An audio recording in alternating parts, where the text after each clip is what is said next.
Magandang hapon, dito na naman si Aling Marie, ang inyong kakampi. Ako po ay natuwa dito sa sagutan ni Attorney Claire Castro at saka ni Sara Duterte. No? Mga pasaringan, parinigan, mga sagutan ng mga magagandang masaya. No? Iniisip ko ito ay para lang sa mga ordinaryong tao pero ang Vice Presidente talagang ibinaba ng masyadong kanyang level, ano. Ito po yung regarding do sa pagkakasunog ng droga ni Presidente BBM na binengga-benga na naman ni Sara Duterte. Ang sabi ni Sara Duterte, hindi raw dapat nakikialam ang presidente sa ganong bagay, ano? Dahil hindi raw yung trabaho ng presidente. Para sa akin, pagpapakita yan ng presidente na siya ay hindi kumukonsinte sa mga taong gumagawa ng kapahamakan ng bansa at ng buhay ng mamamayang Pilipino. Ano ba yan, droga?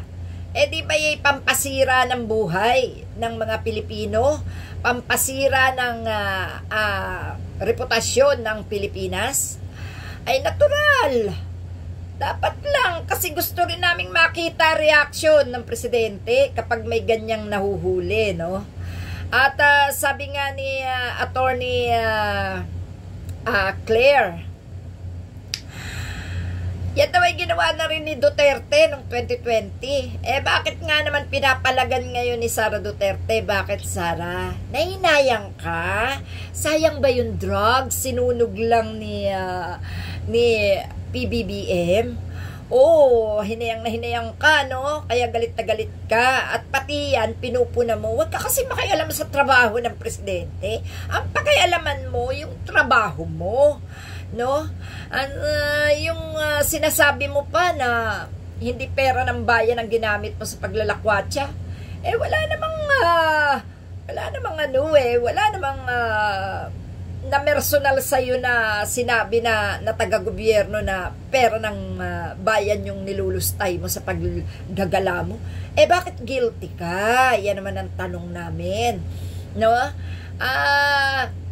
Sabi nga ni Attorney Claire, ginamit mo yung pangalan ng OVP no? Yun nga no? Ikaw ba kung ikaw ba naman matinong tao, ginagamit mo sa paggagala mo, idinadailan mo yung tatay mo, dinadalaw mo, pero ang ginagawa mo, lahat ng bansa iniikot mo. Nagpapalimos ka ng awa para sa mga taga-ibang bansa para kupkupin yung tatay mo kung sakaling bigyan ng interim release. Malas mo, hindi ka binigyan ng interim release. Bakit? Hindi naman may pagkakailanan ni Duterte yung kanyang katarantaduhan na ginawa ha? Sino naman tanga magbibigay ng pansamantalang kalayaan sa isang nahuli na? Nakahuli ka ng pating, hahayaan mo pa ba na makawala uli yan? Pakakawalan mo pa ba yan? Para ano? Para Manila na naman ang buhay ng tao, no? At nako, pinaglololokon nyo lang talagang ICC pangangako kayo na hindi na uulit. Nako po, ang gagawin niya ni Duterte kung binigyan niya ng interim release, sigurado yan, mananakot yan ng mga testigo, tatakutin niya yung mga magulang ng mga pinagpapatay na kabataan para wag nang matuloy ang kaso. Nakaw, sino niloloko ninyo? Kaya nga ang sabi ni Attorney Claire ang mataas ang mataas ang emosyon napakababaw ng parang ibig sabihin walang utak, sa madalit sabi, no? Kasi isipin nyo, sabihin ba naman ni Sara Duterte na mga bobo yung nasa administrasyon? Kung bobo sila, ay bakit ikaw ngayon ano mong problema? Yan po yung yung po yung nakakatawa sa mga sinasabi ni Sara Duterte. Lahat tumatalbog sa kanya, no? So, Talagang wala tayong mapapala sa vice presidenteng to. Kailangan talaga ma-impeach na yan, ano.